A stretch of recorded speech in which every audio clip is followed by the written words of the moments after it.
அச்சோ என்னாச்சு? ஆ, தண்ணி குடி தண்ணி குடி. என்ன இப்போ ஓகேவா? இந்த கொஞ்சம் இன்னும் கொஞ்சம் குடி. போதுமா? இங்க பாரு ரேணுகா, சாப்பிடுறப்ப பேசக்கூடாது. அப்ப பேசுறப்போ சாப்பிடக்கூடாது. ஓ அப்படியா? பேசிக்கிட்டே சாப்பிட்டனா எப்பவும் இல்ல, சம்டைம்ஸ் இந்த மாதிரி பொறை ஏறிடும். அதனாலதான் சொல்றேன், புரிஞ்சுதா? இனிமே சாப்பிடுறப்போ பேச மாட்டேன். நீ சாமிக்கு கால் பண்ணி கம்ப்ளைண்ட் பண்ணிடாத.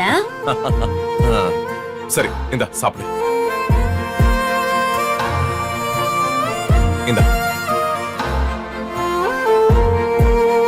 ரேணுகா போதுமா? இன்னும் கொஞ்சம் ஊட்டட்டுமா? சாப்பிடுறப்போ பேசக்கூடாதுன்னு சொன்னல. இப்ப எனக்கு போதும், வயிறு நிறைஞ்சிருச்சு.